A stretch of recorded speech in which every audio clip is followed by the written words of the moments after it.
ನಮಸ್ತೆ. ಈ ವಿಡಿಯೋದಲ್ಲಿ ನಾನು ಮಕ್ಕಳಿಗೆ ಇಷ್ಟವಾಗುವಂತಹ ಪನ್ನೀರನ್ನು ಹಾಕಿಬಿಟ್ಟು ಒಂದು ಇಡ್ಲಿಯನ್ನು ಹೇಗೆ ಮಾಡೋದಂತ ತೋರಿಸ್ಕೊಡ್ತಾ ಇದ್ದೀನಿ. ಇದನ್ನು ನೀವು ಮಕ್ಕಳ ಲಂಚ್ ಬಾಕ್ಸ್ ಹಾಕಿ ಕೊಡ್ಬೋದು. ಹಾಗಾದರೆ ಬನ್ನಿ ನೋಡೋಣ ಇದನ್ನು ಹೇಗೆ ಮಾಡೋದಂತ.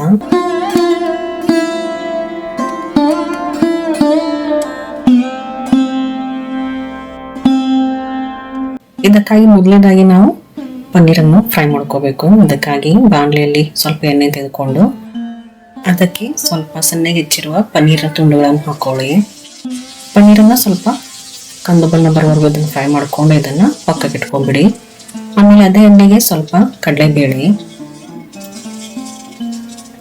ಸ್ವಲ್ಪ ಕಂದು ಬಣ್ಣ ಬಂದ ಮೇಲೆ ಸಾಸಿವೆ, ಸ್ವಲ್ಪ ಕರಿಬೇವು ಸೊಪ್ಪು, ಸಣ್ಣಗೆ ಹೆಚ್ಚಿರುವ ಹಸಿಮೆಣಸಿನಕಾಯಿ ಹಾಗೂ 1 ಕಪ್ ಅಷ್ಟು ಮೀಡಿಯಂ ರವೆಯನ್ನು ಹಾಕಿಬಿಟ್ಟು ಗ್ಯಾಸನ್ನು ಆಫ್ ಮಾಡ್ಕೊಳ್ಳಿ.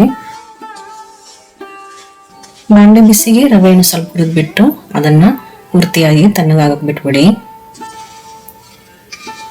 ರವೆ ಪೂರ್ತಿ ತಣ್ಣಗಾದ್ಮೇಲೆ ಇದಕ್ಕೆ ನಾವು 1 ಟೇಬಲ್ ಸ್ಪೂನ್ ಅಷ್ಟು ಕಡಲೆ ಹಿಟ್ಟು, ಸ್ವಲ್ಪ ಸಣ್ಣಗೆ ಹೆಚ್ಚಿರುವ ಗಜರಿ, ಸ್ವಲ್ಪ ಹಸಿ ಬಟಾಣಿ, ಸ್ವಲ್ಪ ಕೊತ್ತಂಬರಿ ಸೊಪ್ಪು ಹಾಗೂ ನಾವಿಲ್ಲಿ ಸ್ವಲ್ಪ ತುರಿದಿರುವ ಪನ್ನೀರನ್ನು ಹಾಕಿಬಿಟ್ಟು ಇದಕ್ಕೆ ಸುಮಾರು 1 ಕಪ್ ಅಷ್ಟು ಮೊಸರನ್ನು ಹಾಕಿ ಚೆನ್ನಾಗಿ ಕಲಸಿದ್ದನ್ನು 10 ನಿಮಿಷವರೆಗೂ ಹಾಗೆ ಬಿಟ್ಬಿಡಿ. 10 ನಿಮಿಷ ಆದ ನಂತರ ಇದನ್ನು ಕನ್ಸಿಸ್ಟೆನ್ಸಿ ನೋಡ್ಕೊಂಡ್ಬಿಟ್ಟು ಸ್ವಲ್ಪ ನೀರನ್ನು ಹಾಕಿ ಇದನ್ನು ಕಲಸ್ಕೊಂಡು ಇಟ್ಕೊಂಡ್ಬಿಡಿ. ಆಮೇಲೆ ಇದಕ್ಕೆ ರುಚಿಗೆ ತಕ್ಕಷ್ಟು ಉಪ್ಪು ಹಾಗೂ 1/4 ಟೀ ಸ್ಪೂನ್ ಅಷ್ಟು ಅಡುಗೆ ಸೋಡನ್ನು ಹಾಕಿಬಿಟ್ಟು ಇದನ್ನು ಸರಿಯಾಗಿ ಕಲಸ್ಕೊಂಡ್ಬಿಟ್ಟು ಬನ್ನಿ ಈಗ ಇಡ್ಲಿಯನ್ನು ಮಾಡ್ಕೊಳ್ಳೋಣ.